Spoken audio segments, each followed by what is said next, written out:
Hey everybody, in this video we're going to be talking about the G9 coming from Panasonic, the photo-oriented GH5.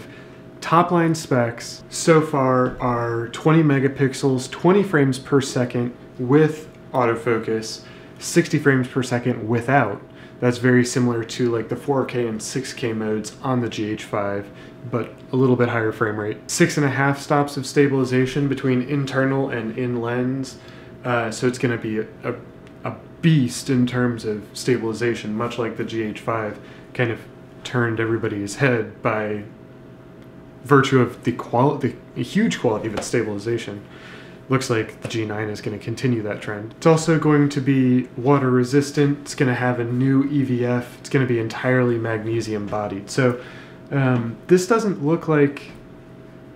The thing is, you can say, oh, look at our cool camera, it can shoot a bajillion FPS, but if it's, you know, I can't help but think myself that when you have a 1DX2 or a D5 or an A9 full frame sensor shooting, you know, 14, 16, 20 frames per second, an RX 10 Mark IV shooting 24 frames per second, on those first three, that's a key component for the imaging that those devices are going to be expected to do, right?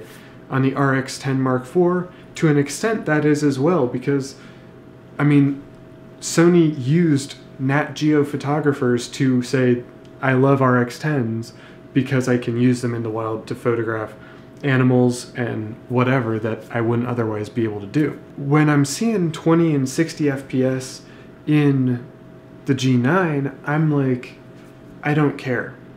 I don't, like, I understand for some people that's going to be a really huge selling feature. I know that it's really fun to be able to go, brrr, you know, with an A9 for half a second, couple seconds, just to be like amazed by how quick that shutter is. I understand that there are applications where you need it.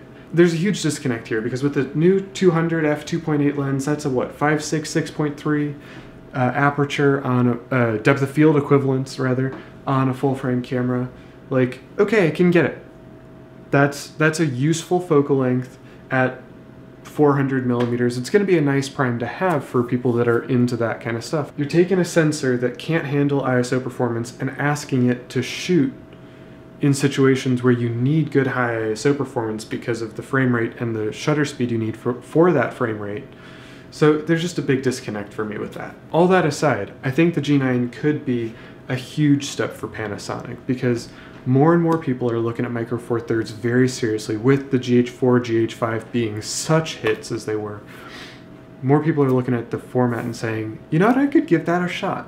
More people are looking at manufacturers like Olympus and Panasonic and Fuji. I know Fuji's not Micro Four Thirds, but looking at these kind of niche, like further off to the side first-party manufacturers. They're not the big giants like Canon and Nikon and Sony. And I'd group Pentax in with the Olympus, Panasonic, and Fuji, but people are now more willing to look at these other smaller manufacturers and say, you know what, I think I really like this. Not to say Panasonic is a very large manufacturer, but with imaging, they're not quite that big. But, you know, I think this could be a big deal for people that are mostly, if not entirely, interested in photography, that are saying, you know what, I could get into something smaller. So I think this could be a fantastic camera for a lot of people. Its AF is supposed to be better, you know, stitching up to 8 images together, that could be dope.